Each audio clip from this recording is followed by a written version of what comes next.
You will hear a woman phoning about the shared house she is going to move into. First, you have some time to look at questions 1 to 7.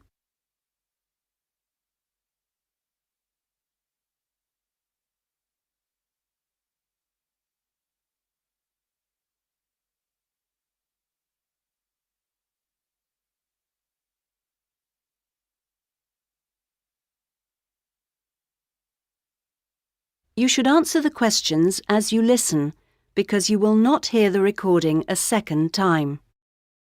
Listen carefully to the first part of the conversation and answer questions 1 to 7. Hello? Hello, this is Hilary. I'm calling about the house.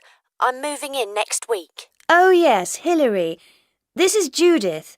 I met you when you came to look at the house. Yes, I just had a few more questions I wanted to ask. Of course. Well, first, about the rent.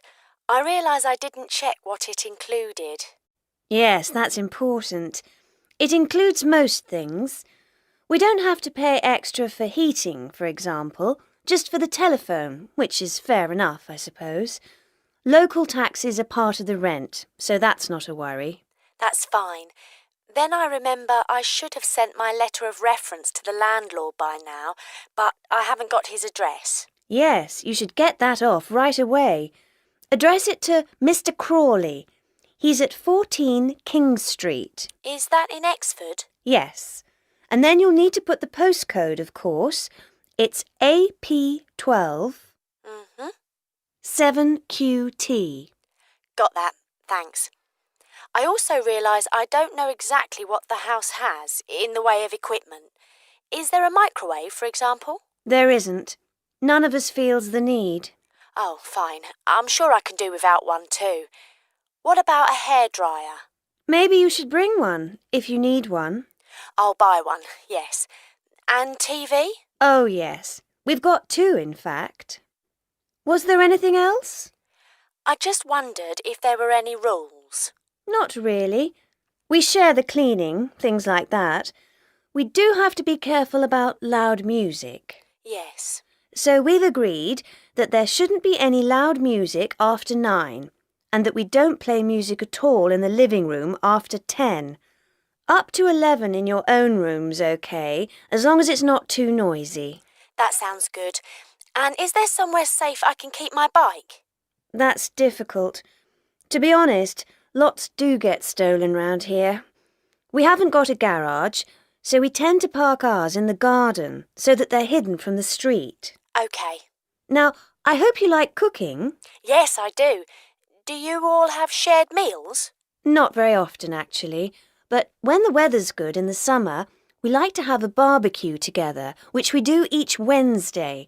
We tend to go out at weekends. Sounds fun. Before you hear the rest of the conversation, you have some time to look at questions 8 to 10.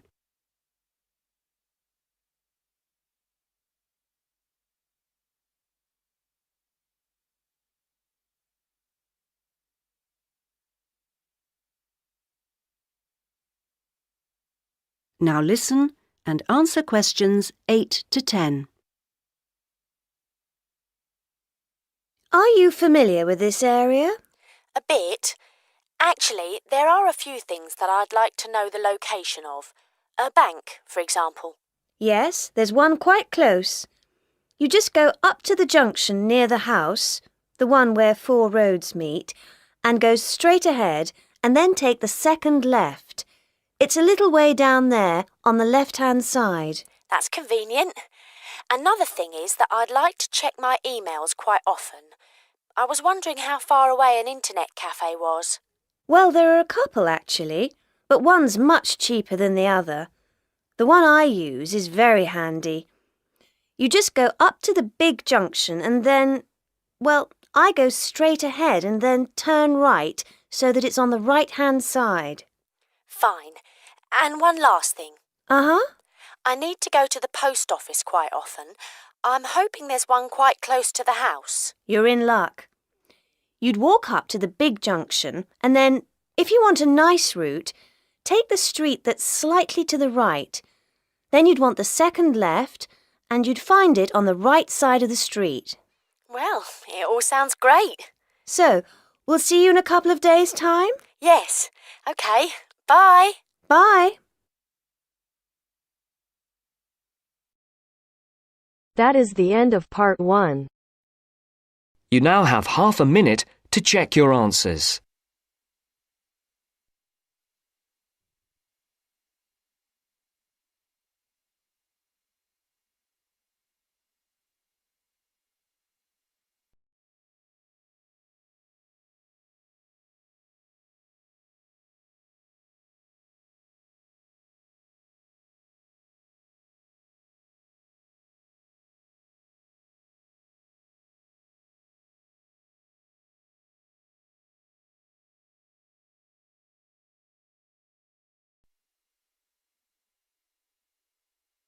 Now turns to part 2. Part 2. You will hear a tour guide welcoming a group of visitors to the British Library and telling them about the library and what they will see there. First, you have some time to look at questions 11 to 15.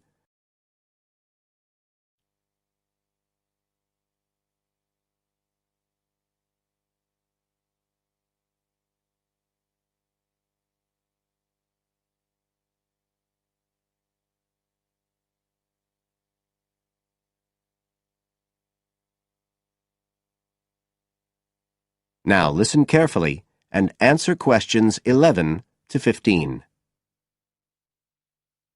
Good afternoon, ladies and gentlemen, and welcome to your very own tour of the British Library on this lovely afternoon. My name is Tony Walters, and I'm your guide for today. Could I please see your tickets for the guided tour? I'd also like to remind you that any tickets bought today do not include a visit to the reading rooms. I'm afraid we don't do visits on Fridays, or any weekday during working hours, so as not to disturb the readers. But if you do want to see those rooms, the only day there are tours is on Sundays. So, I don't want anyone to be disappointed about that today. OK? Thank you. Right, we'll start with a brief introduction. As many of you know, this is the United Kingdom's National Library, and you can see that this is a magnificent modern building. It was first designed by Sir Colin St. John Wilson in 1977, and inaugurated by Her Majesty the Queen more than 20 years later in 1998. As you can see, the size is immense, and the basements alone have 300 kilometres of shelving, and that's enough to hold about 12 million books. The total floor space here is 100,000 square metres, and, as I'll show you, the library houses a huge range of facilities and exhibition spaces. And it has 1,000 staff members based here in the building. So, you can appreciate the scale of our operation. In fact, this was the biggest publicly funded building constructed in the United Kingdom last century. It is still funded by the government as a national institution, of course, and it houses one of the most important collections in the world. The different items come from every continent and span almost 3,000 years. The library isn't a public library, though. You can't just come in and join and borrow any of the books. Access to the collections is limited to those involved in carrying out research. So it's really a huge reference library for that purpose, and anyone who wants to consult any materials that are kept here can formally apply to use the library reading rooms. You now have some time to look at questions 16 to 20.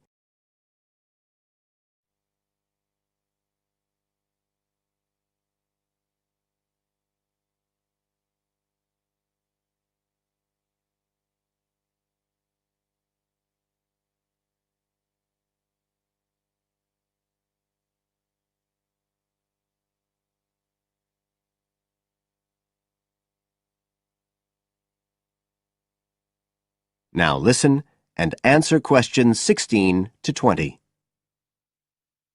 Right, well, here we are, standing at the meeting point on the lower ground floor, just to the right of the main entrance. I've given you all a plan of the building so that we can orientate ourselves and get an idea of where we'll be going.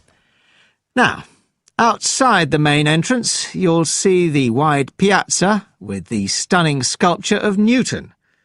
The sculptor was Paolozzi, but it's based on the famous image by William Blake, and it's definitely worth a closer look. On the other side of the piazza from the statue is the conference centre, which is used for all kinds of international conventions. We'll take a quick look inside at the end of our tour.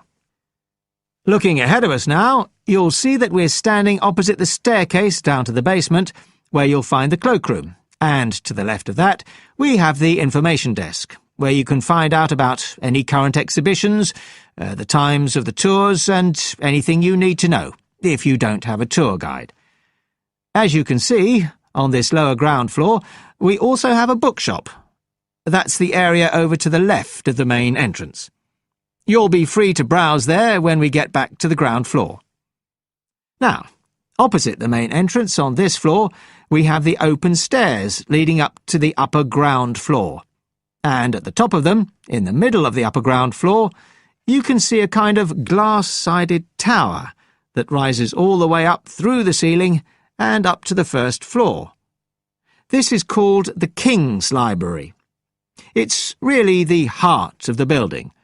It was built to house the collection that was presented to the nation in 1823 by the King. You can see it from every floor above ground. When we go up there, you'll find the library's treasures gallery on the left. Can you find it on your plan? That's the exciting one.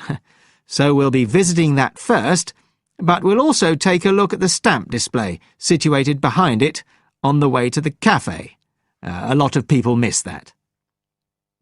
The cafeteria runs along the back of the floor, and in the right-hand corner you'll find the lifts and toilets. Always good to locate them. The other main area on that floor is the public access catalogue section, and I'll show you how that operates when we get up there.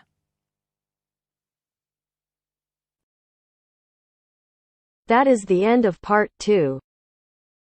You now have half a minute to check your answers.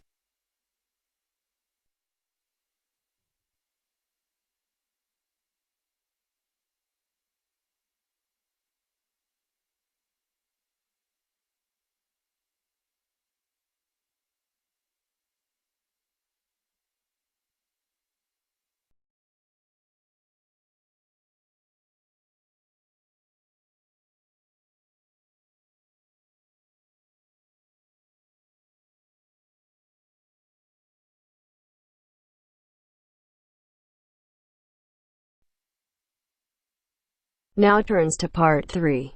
Part 3. You will now listen to a talk on bicycles. First, you have some time to look at questions 21 to 25.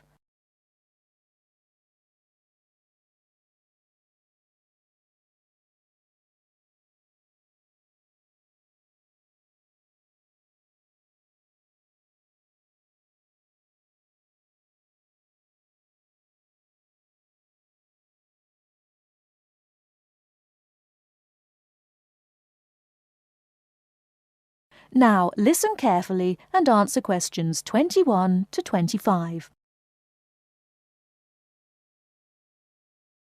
Today, we're going to talk about the latest bikes for professionals and novices. There's something to suit everyone from price to function. The Atlantis is a touring frame. It's also perfect for commuting and trail riding, and anything short of super fast road riding. The tubes are stout, to take touring loads and trail abuses. The tyre clearances are majestic, so you can fit tyres up to 2.35 inches. It's designed for cantilevers or V-brakes. If you have to limit yourself to just one bike and you want to be able to ride just about anywhere, this is the bike to be on. It is our most popular model for just that reason, and there isn't an unhappy Atlantis owner in the land. The Rambouillet, our all-around road bike, is available either as a frame with fork and headset for $1,400 or as a complete bike for $2,300. Compared to the Atlantis, it is a lighter frame, not intended for loaded touring or rough trail riding. As a road bike, it has side pull brakes. The Quick Beam is our version of the single-speed bike. We've done it a little better though. The crankset has a 42-34 combination, running an 18-toothed freewheel cog in the rear.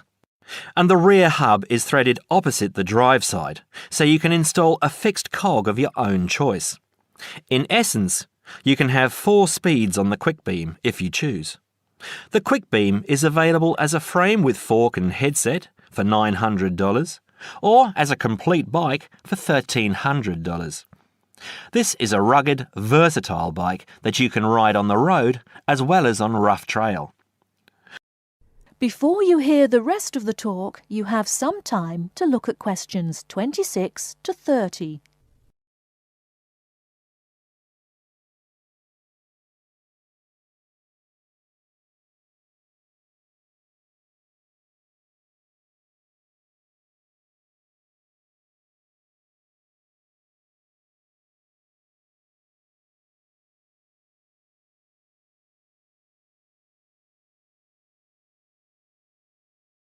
Now listen and answer questions 26 to 30.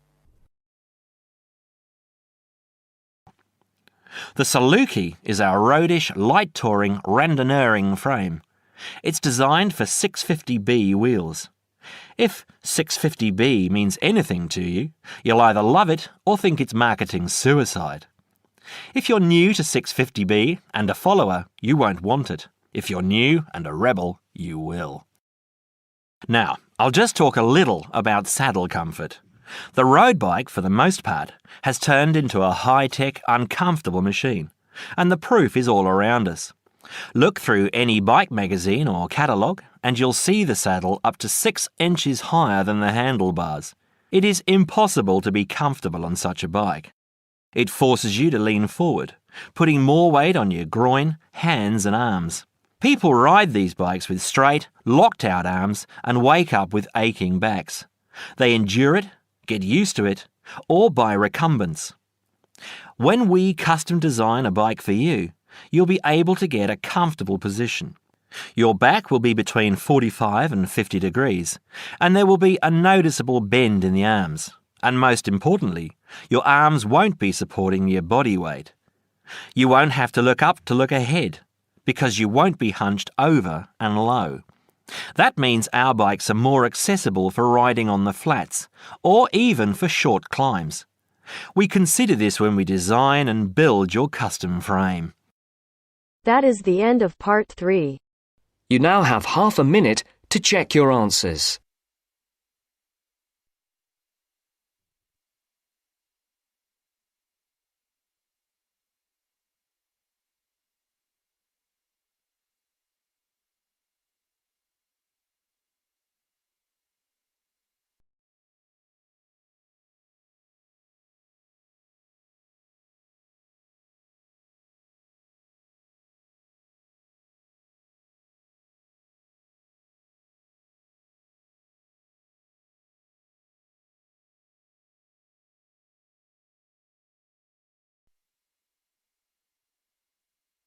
Now turns to part 4.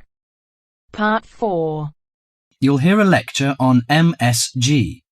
First, you have some time to read questions 32 to 41.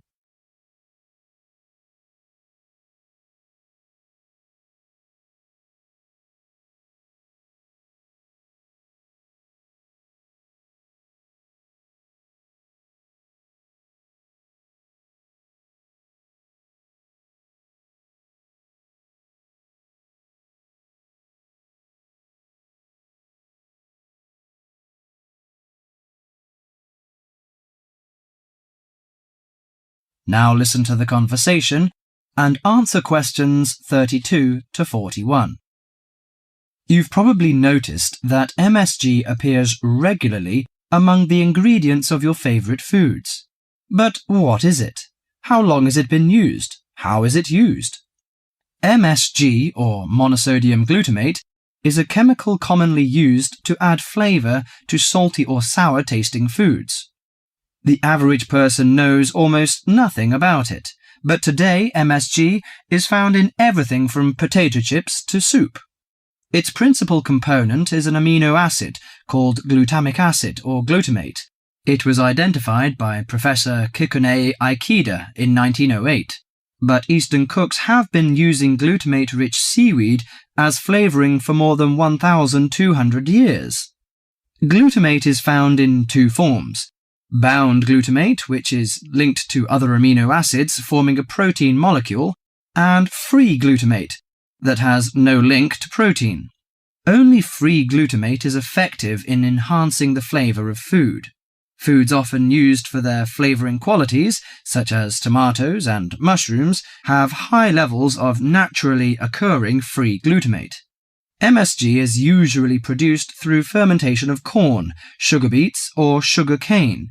The finished product is a pure white crystal, which dissolves easily and blends well in many foods. Monosodium glutamate enhances the basic flavour of many foods.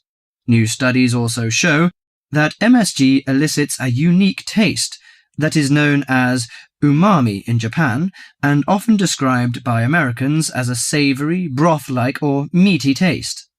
Umami may be the fifth basic taste, beyond salty, sweet, sour and bitter.